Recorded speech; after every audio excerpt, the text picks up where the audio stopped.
High, নমস্কার সবাই, কেমন আছো? আশা করি সবাই ভীষণ ভালো আছো। আজকে সারাদিন প্রচন্ড গুমোট হয়ে চারিদিকটা রয়েছে।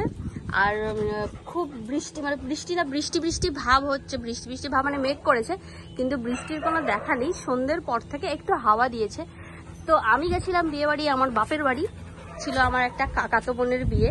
তো বাপের বাড়ি আমি 5 দিন মতো বিয়ে বাড়ি থেকে এসেছি। বিয়ে বাড়ির আগে যেহেতু পহেলা বৈশাখে আমার বাড়ির গেস্ট ছিল, সেই গেস্ট আসার পরে মানে সেজন্য দুদিন খুব ব্যস্ত ছিলাম। সেই কারণে আমি প্রায় 1 সপ্তাহ বা 10 দিন ধরে আমি ছাদে আসিনি। তো আজকে আমি একটু আগেই বাড়িতে ঢুকলাম, এই খানিকক্ষণ আগে, আধ ঘন্টা খানিক আগে এসে ফ্রেশ হয়ে রেডি হয়ে যিশুকে এসেছিলাম একটু খাবার দিতে।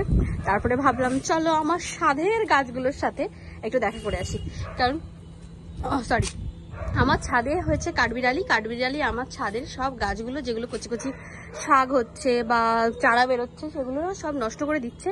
আর হলো অনেক তোমার হয়েছিল বেগুনগুলো তারা বোটা শুদ্ধ কেড়ে খেয়ে নিচ্ছিল। তো আমি গাছ দেখতে দেখতে যেটা তোমাদের সাথে দেখতে পেলাম, সেটাই তোমাদের সাথে এখন শেয়ার করবো। চলো।